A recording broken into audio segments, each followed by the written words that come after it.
Bonjour, donc aujourd'hui j'ai fait, comme il fait beau, on est dimanche, j'ai regardé avec mon appareil, tout ce qui était, enfin comme il a plu beaucoup, j'ai fait un test d'humidité avec un appareil que j'ai. Écoutez, le seul point que j'ai trouvé, c'était, ces fixations, là et l'autre là-bas, donc je les ai démontées. Parce qu'en fait, pour vous expliquer, pour compenser, parce que le toit fait légèrement un galbe, ici, donc il y a une plaque de bois, elle était légèrement trempée. Donc vu tout ce qui a plu, je l'ai enlevée, j'en ai remis une autre et je l'ai fait plus courte de manière à faire rentrer au moins 1,5 cm de colle à pare-brise. Donc là, attends, je vais le tailler, je vais faire que ça propre. Ici, je vais repeindre, je vais apprêter, je vais repeindre, enfin je vais finir d'apprêter et repeindre bien sûr, faire les retouches. C'est le seul point négatif, d'ailleurs, avec le haut vent, il y avait eu un coup de vent et il y avait eu une fente ici, là, par là, une légère fente. Donc là, ce que je vais faire, une fois peint, je vais remettre en place le haut vent, zut, le, merde, comment ça s'appelle ça? Enfin, le haut vent, on va parler, oui, du haut vent. Et au-dessus du haut-vent, entre ici et le haut-vent, il y aura un jour, à peu près comme ça. Ce que je vais faire, je vais mettre une cornière en plastique que je vais coller au Rubson, enfin quelque chose de très puissant, de manière à que l'eau ne ruisselle pas entre mon vent et la carrosserie, de manière à ne pas avoir d'épines de pin, etc., etc., etc. Et puis que l'eau, bien sûr, coule et vienne sur les fenêtres, etc., etc. Voilà, donc on continue. Ça va être fini.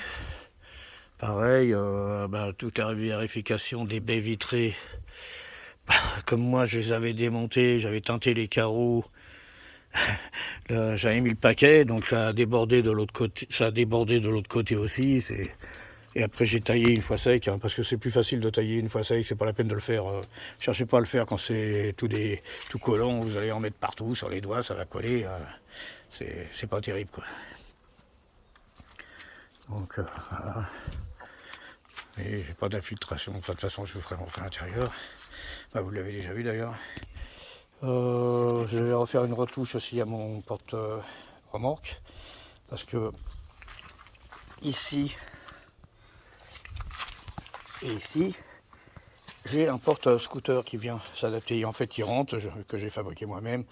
Il rentre, il fait 30 cm, j'ai une rampe, et vu que j'ai les amortisseurs gonflables, je le lève et ça compense le poids, le ballon derrière. Mais bon, on va passer au vélo électrique, hein, comme tout le monde. Scooter, c'est un peu lourd, mais bon, maintenant avec le contrôle technique, je suis plus d'accord. Voilà, donc c'est bon, ils nous gavent, toujours nous piquer des thunes, c'est bon. Eux, ils s'en foutent plein les fouilles, et puis nous, on paye pour leur fournir leur bon repas. Bon, pareil, le pare-brise, j'ai commencé aussi, pareil, j'ai rentré de la...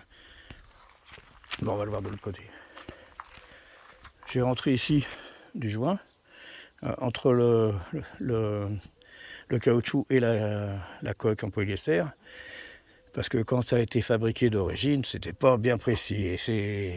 Et ces professionnels qui m'ont posé le pare-brise, parce qu'il a été changé le jour aussi parce qu'il était sec, n'ont même pas été capables de remettre de la colle et machin et ceci. Et donc à la première pluie, j'ai vu que il y avait des infiltrations au niveau du pare-brise. Donc t'es tout de suite scotché, séché, scotché ici, et j'attendais qu'il fasse beau pour refaire ça correctement.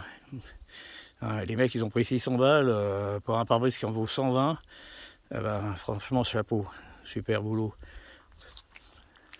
Ça vaut rien maintenant. Et il y a certains mécanos, les mecs, c'est juste des poseurs, ils réfléchissent pas. Enfin, je vais pas m'épancher là-dessus.